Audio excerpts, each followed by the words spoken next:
Hello everyone. अभी तक के वीडियोस में हम लोगों ने एएम के बारे में देखा, मैसेज सिग्नल, कैरियर सिग्नल के बारे में देखा, एम्पलीट्यूड वेव के बारे में देखा कि एम्पलीट्यूड वेव एक तरह से कैरियर सिग्नल का ही फ्रीक्वेंसी होता है, उसका भी एएम वेव का cos 2 पाई एफसीटी। लेकिन चेंज क्या होता है, कैरियर वेव का एसी होता है एम्पलीट्यूड और एएम वेव का क्या होगा, एसी प्लस एमटी। हम लोगों ने उसका मॉड्यूलेशन इंडेक्स देखा कि m equals to M by AC होता है। एम्पलीट्यूड सेंसिटिविटी के टर्म में देखा कि जब एएम वेव को हम लोग जनरलाइज एक्सप्रेशन में लिखते हैं जहाँ की एमटी जो होता है वो कोई भी मल्टीटोन सिग्नल भी हो सकता है, उस केस में हमारा के ए टर्म आता है, के ए मीन्स 1 बाय ए सी। और दूसरा चीज हम लोगों ने देखा कि मॉड्यूलेशन इंडेक्स जो होता है वो m equals to M by A C होता है, m इक्वल्स टू के ए इंटू ए एम भी होता है जहाँ की के ए होता है 1 बाय ए सी। हम लोगों ने पावर एक्सप्रेशन देखा, PC PT equals to PC 1 plus M square by 2। Side band power देखा, PC into M square by 2। उसका एम्पलीट्यूड के टर्म में, जो कैरियर एम्पलीट्यूड है उसके टर्म में भी हम लोगों ने पावर एक्सप्रेशन देख लिया, एफिशिएंसी देख लिया, इफेक्ट ऑफ मॉड्यूलेशन इंडेक्स देख लिया। उन सब का हम लोग न्यूमेरिकल करेंगे, लेकिन आज के इस लेक्चर में हम लोग पढ़ेंगे एएम जनरेशन, मीन्स हम लोग एम्पलीट्यूड मॉड्यूलेटेड वेव को कैसे जनरेट करेंगे। तो इस कोर्स में हम लोग दो तरीके पढ़ेंगे एएम जनरेशन के। पहला है स्क्वायर लॉ मॉड्यूलेटर, दूसरा है स्विचिंग मॉड्यूलेटर। तो पहला जो है स्क्वायर लॉ मॉड्यूलेटर, इसके बारे में हम लोग डिटेल में देखते हैं। स्क्वायर लॉ मॉड्यूलेटर में हम लोग क्या करते हैं कि सर्किट में नॉन लीनियर डिवाइस यूज करते हैं, ठीक है, नॉन लीनियर डिवाइस यूज करते हैं और बैंड पास फिल्टर यूज करते हैं। सबसे पहला चीज जो हम लोगों को ये देखना है कि हमारा जो मैसेज सिग्नल रहता है वो बेस बैंड सिग्नल होता है। बेस बैंड सिग्नल मतलब हम लोगों ने देखा था कि जब मल्टी टोन सिग्नल का हम लोग स्पेक्ट्रम देख रहे थे, हमारा जो मैसेज सिग्नल रहता है वो क्या होगा, ये 0 होता है, ठीक है। अगर ये मल्टी टोन है तो ये ओमेगा होगा, अगर सिंगल टोन है तो एफएम होगा। ये हमारा मैसेज सिग्नल है जो कि ओरिजिन 0 के अराउंड सेंटर्ड है। लेकिन जब यही मॉड्यूलेट हो जाता है, मॉड्यूलेशन के बाद ये जो वेव आता है वो क्या होता है, अगर ये 0 होता है तो अब ये वाला जो मैसेज स्पेक्ट्रम है वो कहीं यहाँ आ जाता है, जो कि सेंटर्ड होता है ये एफसी के अक्रॉस, ठीक है। ये हम लोगों ने देखा है, ठीक है ना। सेम सिग्नल पहले मॉड्यूलेशन के पहले 0 के पास था, ठीक है, ओरिजिन के अराउंड सेंटर्ड था, लेकिन मॉड्यूलेशन के बाद वो सेम सिग्नल क्या हुआ, शिफ्ट हो गया एफसी के अराउंड। तो इसको कहते हैं बेस बैंड सिग्नल, इसको कहते हैं band pass signal, band pass, ठीक है। तो हमारा जो मॉड्यूलेटेड सिग्नल होता है, जो आफ्टर मॉड्यूलेशन हम लोगों को मिलता है सिग्नल, वो बैंड पास सिग्नल है, ठीक है। तो अगर हमको, मेरे पास अगर ये सिग्नल है और रिसीवर को ये सिग्नल एक्सट्रैक्ट करना है तो हम लोग एक लो पास फिल्टर लगाएंगे, ठीक है। लो पास फिल्टर क्या करता है, 0 से एफएम तक के फ्रीक्वेंसी को ले लेगा। मतलब यहाँ पे अगर हम ऐसा लो पास फिल्टर लगाएंगे तो हमको ये मैसेज सिग्नल मिल जाएगा। लेकिन क्या यहाँ पे अगर हम लो पास फिल्टर क्या रहेगा, लो पास, अगर कोई ऐसा low pass filter is cut off frequency FM है तो वो लो पास फिल्टर क्या करेगा, 0 से लेके एफएम तक को पास करेगा। तो अगर वही ऐसा ही जो लो पास फिल्टर हम लोग यहाँ लगाए, वही अगर लो पास फिल्टर यहाँ लगाएंगे तो वो ऐसे करेगा। पर हमारा मैसेज तो यहाँ पे है, यहाँ तो नहीं है। इसका मतलब जो मॉड्यूलेटेड वेव रहता है उसको एक्सट्रैक्ट करने के लिए हम लोगों को लो पास फिल्टर नहीं लगाना होगा, हम लोगों को क्या लगाना होगा, बैंड पास फिल्टर लगाना होगा। और बैंड पास फिल्टर का कट ऑफ फ्रीक्वेंसीज क्या होगा, ये वाला और ये वाला, मतलब F C minus F M, या ओमेगा के टर्म में है तो एफ सी माइनस ओमेगा और एफ सी प्लस ओमेगा। तो जो बैंड पास फिल्टर हम लोग यूज करेंगे उसका कट ऑफ फ्रीक्वेंसी क्या होगा, जो लोअर फ्रीक्वेंसी होगा वो होगा एफ सी माइनस ओमेगा और अपर फ्रीक्वेंसी होगा एफ सी प्लस ओमेगा, ठीक है। क्योंकि तब अब अगर हम लोग बैंड पास फिल्टर यूज करते हैं जिसका कि फ्रीक्वेंसी ये एफ यू और एफ एच है, तो अब क्या होगा, ये फिल्टर यहाँ पे आएगा तो ये फिल्टर क्या करेगा, इधर कोई भी फ्रीक्वेंसी कंपोनेंट नहीं पास करेगा, इसके बाद कोई भी नहीं पास करेगा, ये सिर्फ बैंड पास मीन्स ये फिल्टर सिर्फ एक बैंड को पास करेगा, सिर्फ एक पर्टिकुलर बैंड ऑफ फ्रीक्वेंसीज, मतलब ये वाला बैंड, यहाँ से यहाँ तक के में जितना भी फ्रीक्वेंसीज है उसको पास करेगा, ठीक है। तो हमारा जो भी एफसी होता है या एफएम होता है उसके अकॉर्डिंग हम लोग बैंड पास फिल्टर डिजाइन करते हैं। हम लोग जान रहे हैं कि हमारा जो मॉड्यूलेटेड सिग्नल है वो यहाँ से यहाँ तक के बीच में है, तो हम लोग ऐसा ही बैंड पास फिल्टर लेंगे जिसका कि कट ऑफ फ्रीक्वेंसी जो पास रेंज होगा, जो बैंड पास का पास बैंड होगा वो यहाँ से यहाँ तक होगा, ठीक है। तो ये चीज हम लोग समझ गए कि हमारा जो मैसेज सिग्नल रहता है वो बैंड पास सिग्नल होता है, उसको रिसीव करने के लिए, उसको एक्सट्रैक्ट करने के लिए हम लोग लो पास फिल्टर यूज कर सकते हैं। लेकिन हमारा जो मॉड्यूलेटेड सिग्नल रहता है वो बैंड पास सिग्नल हो जाता है और उसको एक्सट्रैक्ट करने के लिए हम लोग को बैंड पास फिल्टर लगाना होता है, क्योंकि लो पास फिल्टर 0 से स्टार्ट होगा और हमारा सिग्नल 0 के पास रहता ही नहीं है। लो पास फिल्टर अगर हम लोग लगाएंगे तो हम लोगों को आउटपुट में कुछ नहीं मिलेगा, ठीक है। यहाँ तक क्लियर है। तो हम लोग वापस से अपने सर्किट पे जाते हैं। सर्किट में हमारा क्या है, नॉन लीनियर डिवाइस हम लोग लगाए हैं, ठीक है। अब ये नॉन लीनियर डिवाइस क्या होता है, हम लोग सब डायोड पढ़े हैं, ट्रांजिस्टर पढ़े हैं, ठीक है। तो नॉन लीनियर डिवाइस हम लोग लाएंगे कहाँ से? तो हम लोग देखते हैं डायोड का कैरेक्टरिस्टिक कैसा होता है, कुछ यहाँ से ऐसे जाता है, उसके बाद ये हो जाता है। तो हम लोग क्या कह सकते हैं कि ये वाला जो रीजन है यहाँ से यहाँ तक, ये लीनियर रीजन है, क्योंकि देखो ये लीनियरली बढ़ रहा है। लेकिन ये जो रीजन है ये नॉन लीनियर रीजन है, ये लीनियर नहीं है। ये कर्व लीनियर होता है क्या? नहीं होता है। लेकिन ये जो स्ट्रेट लाइन होता है वो लीनियर होता है। तो जो डायोड का कैरेक्टरिस्टिक होता है, जो कि ये आप लोग सब पढ़ चुके हैं, उसमें क्या होता है, ये वाला पोर्शन लीनियर होता है और इधर नॉन लीनियर होता है। तो अगर हम लोग इस सर्किट में डायोड यूज कर रहे हैं तो हम लोग को ये मेक श्योर करना होगा कि हम लोग डायोड को इस रीजन में ऑपरेट करा रहे हैं, जो कि नॉन लीनियर रीजन यही है। अब नॉन लीनियर डिवाइस का जो कैरेक्टरिस्टिक होता है वो कैसा होता है? अगर कोई भी नॉन लीनियर डिवाइस है जिसमें कि इनपुट हम लोग दे रहे हैं V1, आउटपुट ले रहे हैं V2, तो हमारा आउटपुट किस तरह का होगा? A1 V1 plus A2 V1 square, ठीक है। ये T होता है, मतलब टाइम डोमेन में है, ठीक है। A1 A2 क्या है? कांस्टेंट है। तो किसी भी नॉन लीनियर डिवाइस का अगर हम लोग देखें नेचर या बिहेवियर देखें, आउटपुट नेचर, तो वो क्या होगा? किसी भी नॉन लीनियर डिवाइस में अगर हम V1 इनपुट दे रहे हैं तो आउटपुट जो V2 मिल रहा है वो कैसा होगा? जो इनपुट दिए वो रहेगा विथ सम कांस्टेंट, मतलब A1 V1 प्लस जो इनपुट है उसका स्क्वायर किया हुआ रहेगा, फिर कोई कांस्टेंट साथ में रहेगा, ठीक है। तो ये बहुत ज़रूरी है समझना, क्योंकि अगर ये याद है तभी अगर एग्जाम में आएगा ये प्रूव करने की कैसे हम लोग स्क्वायर लॉ मॉड्यूलेटर से AM जनरेट करते हैं। तो जो भी डेरिवेशन है या जो भी अभी यहाँ पे मैथमेटिकल एक्सप्रेशन आएगा वो इसी से निकलेगा, ठीक है। तो यहाँ देखिए लिखा हुआ नॉन लीनियर डिवाइस में बी अ डायोड और अ ट्रांजिस्टर इन प्रैक्टिकल सर्किट, मतलब अगर हम लोग सर्किट में प्रैक्टिकली बनाते हैं अगर AM जनरेटर, तो उसमें हम लोग नॉन लीनियर डिवाइस की जगह या तो डायोड ले सकते हैं या ट्रांजिस्टर ले सकते हैं। When a diode is made to operate in the non-linear region of its characteristic, we can relate to a mathematical relationship of non-linearity as V2 equals to A1 V1 plus A2 V1 square। मतलब अगर diode को हम लोग non linear region में operate करते हैं तो उसके आउटपुट को हम लोग इस तरह लिख सकते हैं कि डायोड में इनपुट दे रहे हैं, जो इनपुट सिग्नल है वो V1 है और आउटपुट हम लोग को V2 मिल रहा है, और V2 का नेचर कैसा रहेगा? A1 V1 plus A2 V1 square, जहाँ की V1 क्या है? इनपुट है, और A1 A2 कांस्टेंट है, ठीक है। अब इस सर्किट में आते हैं, हमारे पास ये मैसेज सिग्नल है MT, जिसको कि हम लोगों को भेजना है। ये है कैरियर सिग्नल। अब इस कैरियर सिग्नल को मॉड्यूलेट करेंगे हम लोग MT से, ठीक है। इस सर्किट में हम लोग ऐसा कनेक्शन करते हैं कि जो एक नॉन लीनियर डिवाइस लिए, उसके इनपुट में हम लोग V1 दे रहे हैं। V1 क्या होगा? MT प्लस CT, ठीक है। ये जो V1T है यहाँ से यहाँ तक, ये जो टर्मिनल है ये V1T है, तो इसके अक्रॉस जो वोल्टेज आएगा वो V1T होगा। V1T क्या होगा? ये दो MT और CT, ये दोनों को हम ऐड कर रहे हैं, तो V1T क्या हो जाएगा? MT plus AC cos 2 pi FCT। अब ये जो V1 है इसको हम नॉन लीनियर डिवाइस में दे रहे हैं, तो हमको आउटपुट V2 मिलेगा। इस V2 को फिर हम बैंड पास फिल्टर से पास करते हैं, ऐसा बैंड पास फिल्टर जिसको कि हम लोग ट्यून किए हुए हैं FC से, ठीक है। तो अब इसका मैथमेटिकली जब हम लोग देखेंगे तब पता चलेगा कि ये सही में जनरेटर की तरह बिहेव कर रहा है या नहीं कर रहा है। तो हम लोग देखते हैं हमारा V1 क्या है? MT प्लस CT, मतलब MT plus AC cos 2 pi FCT, यही है V1।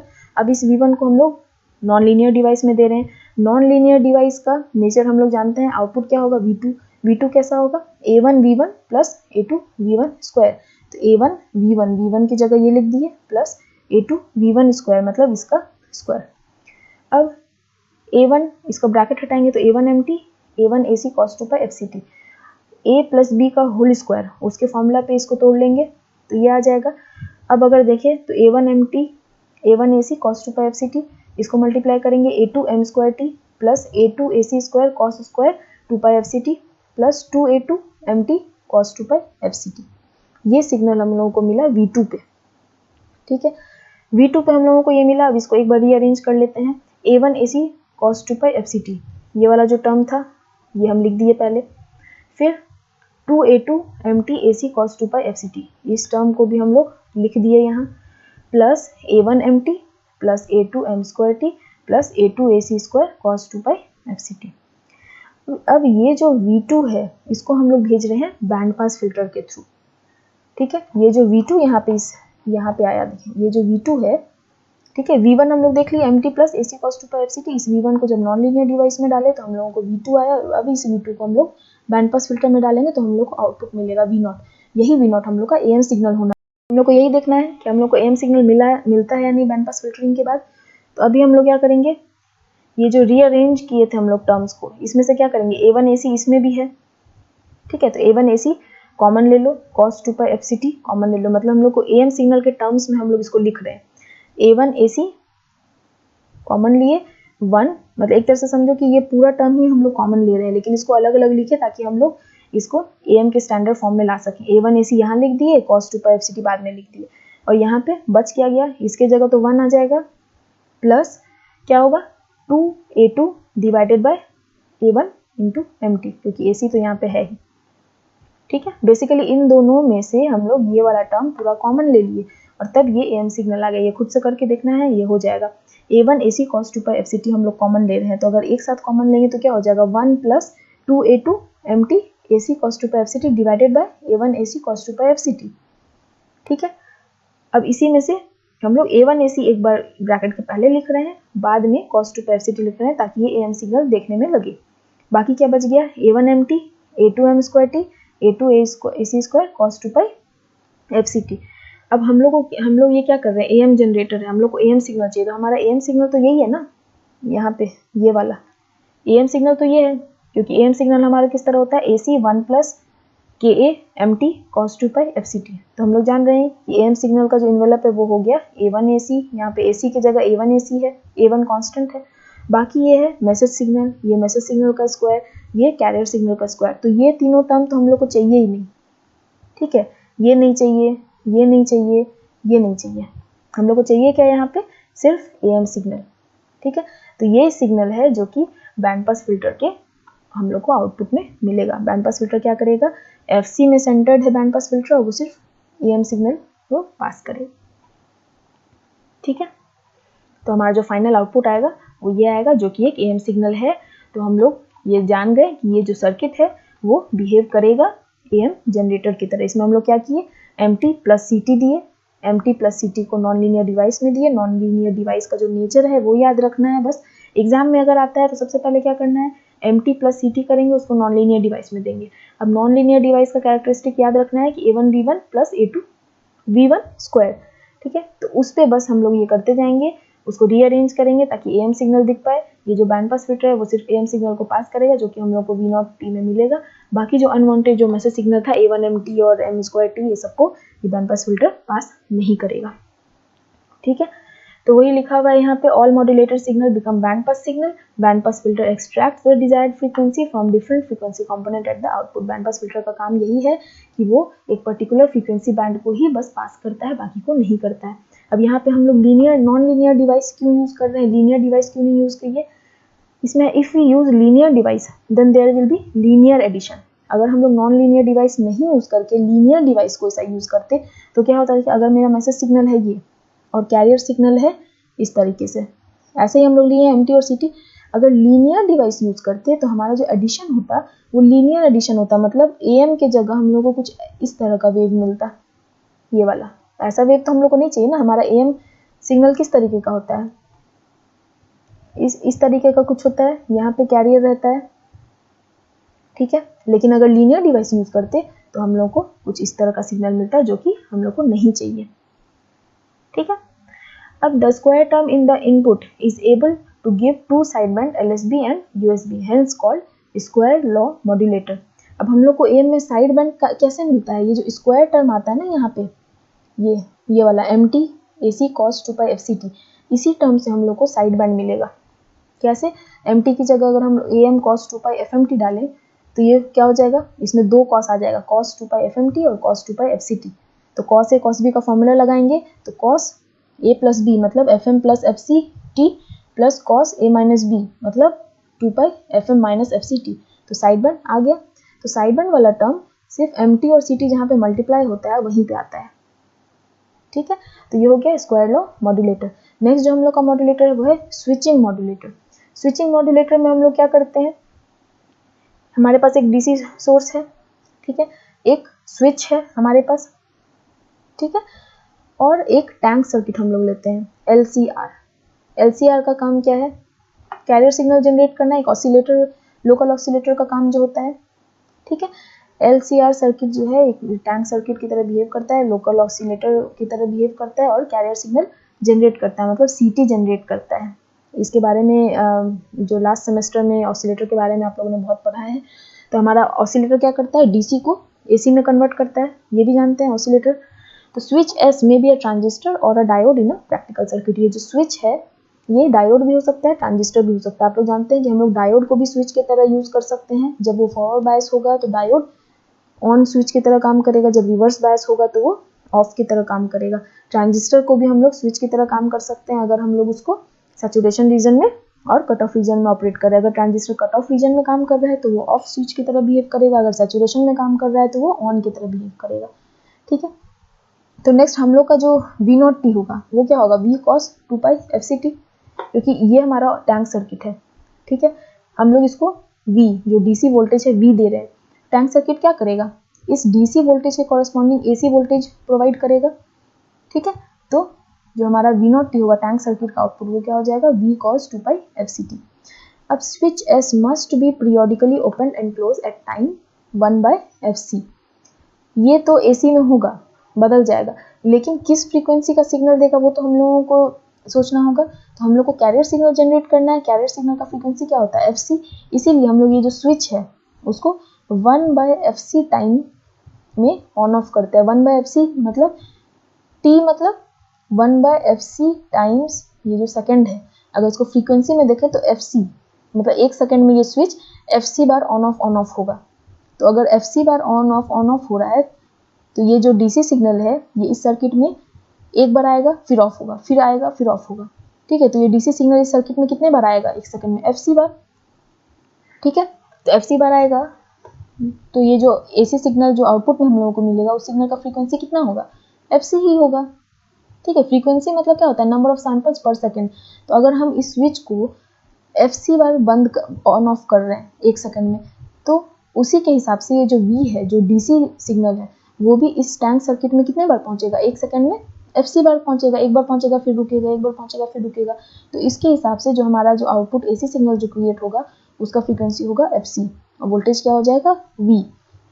तो ये लिखा है, if switch S is closed only once then we got damped signal. Damped signal में ऑसिलेटर में पढ़े हैं, इसमें क्या होता है, ऑसिलेटर एक AC सिग्नल क्रिएट करता है लेकिन टाइम के साथ क्या होता है, धीरे धीरे उसका एम्पलीट्यूड घटते जाता है।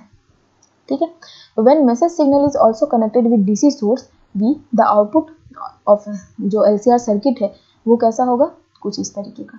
पहले क्या था, V cos 2 pi FCT, लेकिन अगर हम लोग मैसेज सिग्नल को भी यहाँ दे देते हैं इस सर्किट में, पहले ये सिर्फ V जा रहा था, अब ये एक हम लोग ट्रांसफार्मर लगाए हैं जिसमें कि हम लोग मैसेज सिग्नल प्रोवाइड कर रहे हैं। तो अगर ये N टर्न ट्रांसफार्मर है तो हमारा मैसेज सिग्नल कितना आ जाएगा, N × MT। ठीक है, नंबर ऑफ टर्न्स रेशियो वगैरह तो जानते होंगे ट्रांसफार्मर का। तो पहले सिर्फ V जा रहा था तो ये जनरेट कर रहा था। अगर मान लेते हैं ये सब कुछ भी नहीं है, हमारे ये जो MT है सिग्नल वाला वो नहीं है, तो सिर्फ V देंगे तो हम लोगों को इस टैंक सर्किट के आउटपुट में क्या मिलेगा, V cos 2 pi FCT। लेकिन अब अगर इसी V में हम लोग मैसेज सिग्नल ऐड कर देते हैं ट्रांसफार्मर के थ्रू, जिसका कि टर्न रेशियो क्या है, 1:N। तो 1:N टर्न्स रेशियो है, तो इसका मतलब अगर हम MT इधर दे रहे हैं तो हमको इधर क्या मिलेगा, N × MT। ठीक है, तो अब ये ऐड हो जाएगा इसमें। तो अब ये जो टैंक सर्किट है उसमें इनपुट क्या जा रहा है, V + NMT। पहले सिर्फ V था, अब हो गया V + NMT। तो कॉरस्पॉन्डिंगली जो V0T है वो क्या हो जाएगा, V + NMT × cos 2 pi FCT। मतलब हमारा जो आउटपुट आएगा वो ऐसा आएगा। ठीक है, अब इसको हम लोग क्या करेंगे, इसमें से V कॉमन ले लेते हैं। V कॉमन लेंगे तो क्या होगा, 1 + N/V MT cos 2 pi FCT। अब ये देखने में AM जैसा लग रहा है, एकदम लग रहा है, क्योंकि AM का स्टैंडर्ड जो फॉर्म है वो कैसा होता है, AC 1 + KA/MT cos 2 pi FCT। अगर इससे कंपेयर करें अगर ये दो इक्वेशन को, तो क्या हम लोग देख रहे हैं कि AC की जगह V आया है, MT की जगह MT है, 1 की जगह 1 है, KA की जगह क्या है, N/V और cos 2 pi FCT cos 2 pi FCT है। मतलब कि ये वाला जो सर्किट है वो एक ऐसा AM सिग्नल जनरेट करता है जिसमें कि कैरियर जो सिग्नल है वो है V। ठीक है, जो कैरियर सिग्नल का एम्पलीट्यूड है वो V है और KA क्या है, N/V। ठीक है, तो hence we can get amplitude modulated signal by switching modulator and square law modulator. तो ये हमेशा ध्यान में रखना है कि हमारा जो दो तरीका होता है एम्पलीट्यूड जनरेटर का, इस कोर्स में हम लोग इस कोर्स की बात कर रहे हैं। पहला होता है स्क्वायर लॉ मॉड्यूलेटर, उसमें हम लोग एक नॉन लीनियर डिवाइस यूज करते हैं। नॉन लीनियर डिवाइस मतलब A1V1 प्लस A2V1 स्क्वायर, ठीक है। ठीक है, V2 स्क्वायर नहीं, क्योंकि सिग्नल चेंज नहीं करता है। सेम सिग्नल को एक बार A1 के साथ मल्टीप्लाई करते हैं A1V1, और सेम V1 सिग्नल को स्क्वायर करके फिर दूसरे कांस्टेंट के साथ मल्टीप्लाई करते हैं, ठीक है। तो A1V1 plus A2V1 square, A2 क्यों, क्योंकि हो सकता है कोई दूसरा कांस्टेंट हो, इसीलिए बस A1 और A2 कांस्टेंट है। तो इस स्क्वायर लॉ मॉड्यूलेटर में हम लोग क्या करते हैं, हमारा जो मैसेज सिग्नल है और कैरियर सिग्नल है दोनों को ऐड करते हैं, मतलब MT प्लस CT, उसको कहते हैं कि ये चलो V1 है। इस V1 को हम लोग नॉन लीनियर डिवाइस में देते हैं। उसके बाद A1V1 प्लस A2V1 स्क्वायर पे ये पुट करते हैं V1 की जगह MT प्लस CT, और V2T निकालते हैं। V2 जो आएगा उसमें से हम लोग उसको, उसके टर्म्स को कुछ इस तरह से रीअरेंज करते हैं कि उसमें से दो टर्म मिला करके AM सिग्नल होता है और बाकी अनवांटेड सिग्नल होता है। तो जो अनवांटेड सिग्नल होता है वो बैंड पास फिल्टर से पास नहीं होता है, बैंड पास फिल्टर से पास सिर्फ AM सिग्नल होता है, ठीक है। तो इस सर्किट से हम लोगों को AM सिग्नल मिल जाता है। हम लोग लीनियर डिवाइस नहीं यूज़ किए, इसलिए नहीं यूज़ किए क्योंकि अगर लीनियर डिवाइस यूज़ करते तो हम लोगों का जो एडिशन होता वो लीनियर एडिशन होता, जो कि कुछ इस तरह का सिग्नल होता। अगर एग्जाम में आएगा कि हम लोग लीनियर डिवाइस क्यों नहीं यूज़ कर सकते हैं, तो इस डायग्राम की मदद से आप लोग आंसर लिख सकते हैं, ठीक है। और साइड बैंड जो मल्टीप्लिकेशन होता है MT और CT का, वही टर्म रिस्पॉन्सिबल होता है साइड बैंड्स के लिए। The square term in the input is able to give two side band.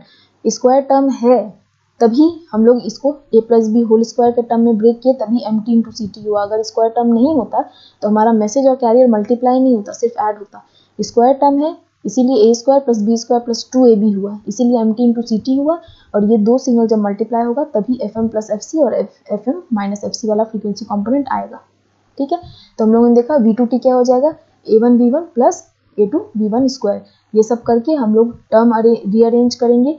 इस V2 को रीअरेंज इस तरह से करेंगे कि हम लोग को AM सिग्नल मिल जाए। उसके लिए हम लोग एक ये टर्म लेंगे, एक ये वाला टर्म लेंगे। क्यों ऐसा किए, क्योंकि हम लोग जानते हैं AM सिग्नल में एक कैरियर का टर्म रहता है और दूसरा ऐसा टर्म रहता है जिसमें MT और CT दोनों मल्टीप्लाइड हो। पावर के टर्म में हम लोग देखे थे जब पावर का एक्सप्रेशन निकाल रहे थे, तो पहला टर्म सिर्फ कैरियर का टर्म रहता था, दूसरे टर्म में MT और cos 2 FCT दोनों रहता था। तो ये दोनों टर्म को हम लोग पहले लिख लिए और बाकी टर्म को बाद में लिखेंगे। तो हमारा जो बैंड पास फिल्टर है वो सिर्फ ये दोनों टर्म को पास करेगा, क्योंकि इन दोनों टर्म को मिला करके हम लोग इसको AM सिग्नल के फॉर्म में लिख सकते हैं। कैसे, जब A1 AC कॉमन लेंगे और बाकी जो तीन टर्म है वो बैंड पास फिल्टर से पास नहीं होगा। तो इस तरह से हम लोग इस सर्किट से AM सिग्नल जनरेट कर सकते हैं। अब ये देख करके क्या लग रहा है कि इस सर्किट से जो भी एम्पलीट्यूड होगा AM सिग्नल का वो क्या होगा, A1 इंटू AC, ठीक है। और यहाँ पे KA क्या है, 2A2/A1, ठीक है। अगर हम स्टैंडर्ड फॉर्म से इसको कंपेयर करें तो ऐसा ही AC1 plus KA MT cos 2 pi FCT। तो AC की जगह A1 AC है और KA की जगह 2A2/A1, ठीक है। दूसरा जो है स्विचिंग मॉड्यूलेटर है, इसमें हम लोग एक टैंक सर्किट यूज़ करते हैं जो कि DC को AC में बदलता है।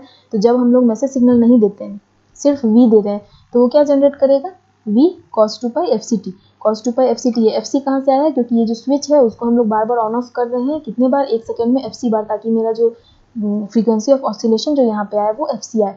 तो जब कोई मैसेज सिग्नल नहीं था तो हम लोगों को V cos 2 pi FCT मिल रहा था। फिर हम लोगों को जब ऐसे हम लोग को AM सिग्नल चाहिए, इसलिए हम लोग यहाँ पे MT ऐड कर रहे हैं एक ट्रांसफार्मर के थ्रू। टर्न रेशियो 1:n का क्यों लिए, क्योंकि अगर ये n नहीं रहता तो ये सीधे सीधे V प्लस MT होता, ठीक है। तो इसको थोड़ा एम्पलीफाई करके NMT कर रहे हैं। तो अब क्या होगा, V प्लस NMT जाएगा इसमें LCR सर्किट में और जनरेट क्या करेगा, V plus NMT cos 2 pi FCT। तो हम लोगों ने देखा कि ये जो सिग्नल है वो, उसको भी हम लोग AM के फॉर्म में लिख सकते हैं, जहाँ पे AC की जगह V है और KA की जगह N/V। तो इस तरह से इन दो तरीकों से हम लोग एम्पलीट्यूड मॉड्यूलेशन कर सकते हैं। नेक्स्ट वीडियो में हम लोग डीमॉड्यूलेशन के बारे में देखेंगे। इस वीडियो में अगर कोई भी डाउट हो तो आप लोग कमेंट सेक्शन में कमेंट कर सकते हैं। Thank you.